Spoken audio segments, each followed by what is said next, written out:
মাথার ওপর ড্রোন দেখে পাথর ফেলে যারা পালাচ্ছেন তারা একা নন। পাথর তুলতে তারা আসেন দল বেঁধে, কোনো ধরনের নিয়ম নীতির তোয়াক্কা না করে। দিনের পর দিন তিস্তার বুকে চলে অপরাধযজ্ঞ। অবৈধ এ কাজের প্রভাবে জোরালো হচ্ছে খরস্রোতা তিস্তার ভাঙন।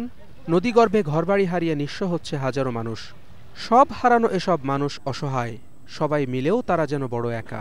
এক রাতের মধ্যে আমাদের হচ্ছে যে পুরা 4 বিঘা জমি হচ্ছে এক রাতের মধ্যে ভেঙে যায়। এখন হচ্ছে এই জায়গায় এমন পরিস্থিতি যে হচ্ছে এই জায়গায় 30 ফিটের উপরে গভীরতা। এখন আমরা রাস্তার উপরে আছি, আমাদের এখন ঠাই নাই, জায়গা নাই, বসত বাড়ি করার যা আছিল জায়গা জমি সব ভেঙে গেছে, পাথর উঠায়।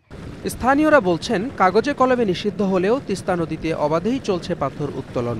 ইঞ্জিন চালিত নৌকায় যন্ত্র বসিয়ে দিন দুপুরে নদীর তীর থেকেই তোলা হচ্ছে পাথর। প্রশাসন তেমন কোনো ব্যবস্থা নেয় না, খবর দিলেও আসে না কেউ। নদী ভাঙতে ভাঙতে এখন মানে তিস্তা নদীতে আপনার চরের মধ্যে 70 থেকে 80টা বাড়ি আছে, আর সব বাড়িঘর তিস্তা নদী ভাঙিয়ে গেছে। সেবল লোকা শহ লোকে আসিয়া মানে এখানে পাথর তুলে, এখানে মানে প্রশাসনের লোক কোনো বাধাপন্ন নাই, কোনো প্রতিবাদ নাই। ওনাদেরকে ফোন দিলেও কাজ হয় না। ডিমলার 10টি ইউনিয়নের মধ্যে 6টি তিস্তা নদী তীরবর্তী নিম্নাঞ্চল। নদীতে পানি সামান্য বাড়লেই ভাঙন দেখা দেয় এসব এলাকায়। অবৈধ পাথর উত্তোলনের কারণে দুর্ভোগ বাড়ে আরও।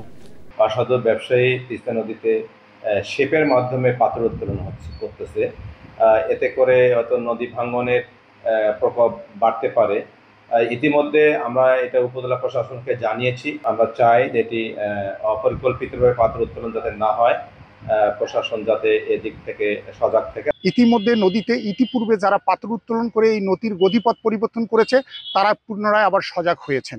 তারা নৌকা দিয়ে পাথর উত্তোলন করতে গিয়ে গভীর খাদের সৃষ্টি হচ্ছে। যেহেতু নদীতে খরস্রোতা নদী, দ্রুত গতিতে পানি আসার কারণে এই গভীরতার দিকে বালু চেপে যায়, ঘূর্ণায়ন তৈরি করে। ঘূর্ণায়নের ফলে গতিপথ পরিবর্তন করে স্থল ভেঙে প্লাবিত হচ্ছে, হাজার মানুষের বসতভিটা বিলীন হয়ে যাচ্ছে।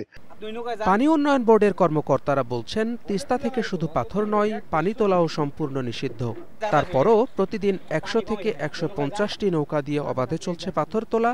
এসবের বিরুদ্ধে ব্যবস্থা নেওয়ার গত বাঁধা আশ্বাসও দিলেন তিনি। তিস্তা নদীতে কোনোভাবেই পাথর উত্তোলন করতে দেওয়া যাবে না।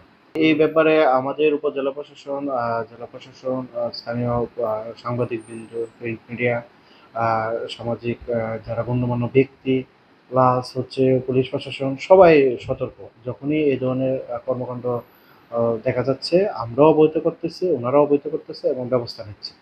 সংবাদকর্মীদের উপস্থিতি দেখে পাথর শ্রমিকদের পালানোই বলে দিচ্ছে কোন ধরনের অপরাধ করছেন তারা। এরপরও দিনের পর দিন চলছে পাথর উত্তোলন।